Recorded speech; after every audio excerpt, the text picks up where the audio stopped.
Alright, this video is going to take a look at how to graph a quadratic function. So to start off, we're going to look at the very basic quadratic functions. If I have here f of x equals x squared, it's just a basic graph that starts out at 0, 0, and then it also goes to 0.1. To look at that another way, or another version of this graph, is if I have f of x equals negative x squared. And it will be the exact same graph, but pointed downward instead of upward. So we'll go through 0, 0, and then it will go through 1, negative 1.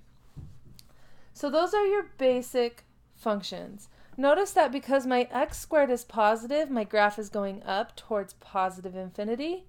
And because my graph here is negative, negative x squared, my graph will go down towards negative infinity. So the next way to graph a quadratic function is to take your basic function and move it by finding what's called the vertex. So this is the vertex form of a quadratic function. The h and the k tell you the vertex. Notice that inside my parentheses it's a minus h, which means it's the opposite sign.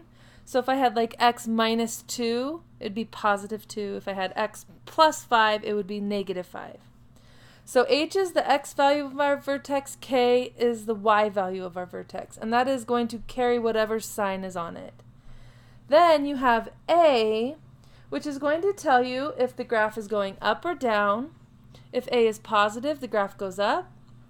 If a is negative, the graph goes down. And it also tells you the size of your graph. If a is a very big number, the graph will be very steep. And if a is like a fraction, then it will be wider. So let's take a look at an example. So in this problem, let's state if the quadratic function is opening up or down, and then find the vertex. So the first thing you want to look is see, well, it's a positive number. So the first part of this section is this graph is opening up because a is greater than 0. The number in front of the x squared group is greater than 0. The second thing you want to do is you want to say what is the vertex? And then so you just look here at the value here and here. So I have x plus 3, so my x value is the opposite of the inside, so negative 3. And then I have a minus 7, so the y value carries that minus sign. If we're going to do a quick rough sketch of this quadratic function,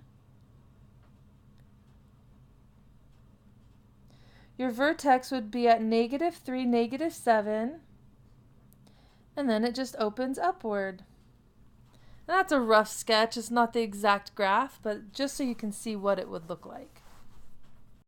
So if I take a look at the second function and we want to decide if it's opening up or down, you take a look at the number in front of the x squared group. It's a negative 4, which is less than 0, so this is going to open downward because a is less than 0. And then the second part of this is just trying to find the vertex. So it's the opposite of the inside of the parenthesis and the same on the outside. So 5, negative 2. If we were to go and graph that, we have the point here.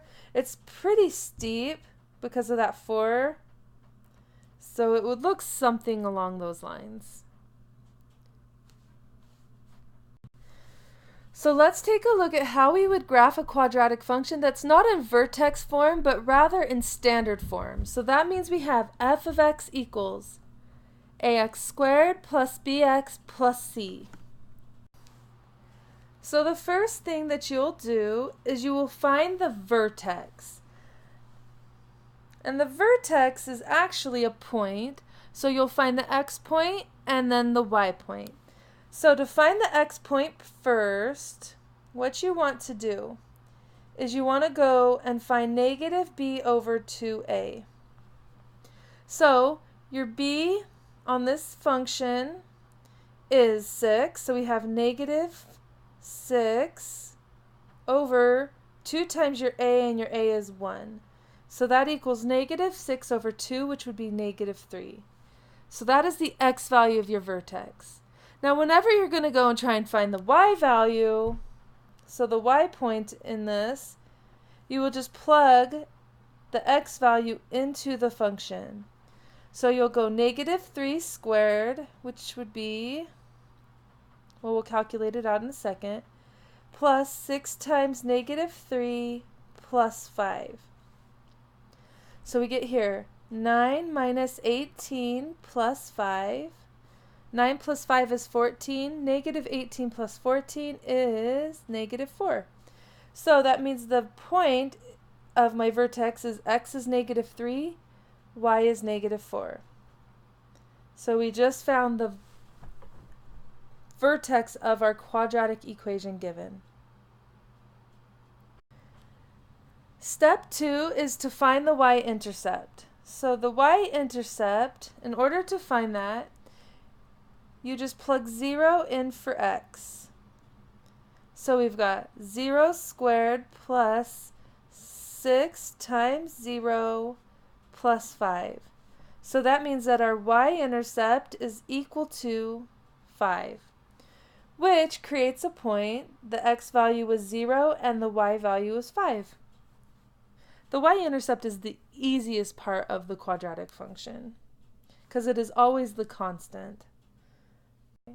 The last thing that you need to do before you graph it is you take your quadratic function and you put 0 in for your y or your f of x, because it can have a y or an f of x.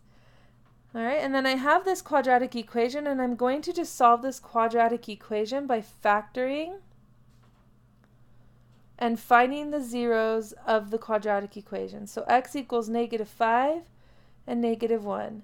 That means you have the point negative 5, 0 and negative 1, 0.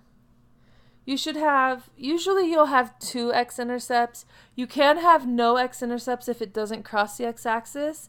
And you could even have 1 x-intercept if it just touches the x-axis.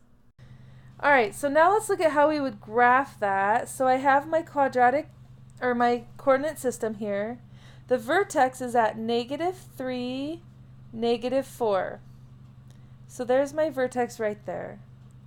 My y-intercept is at 0, 5.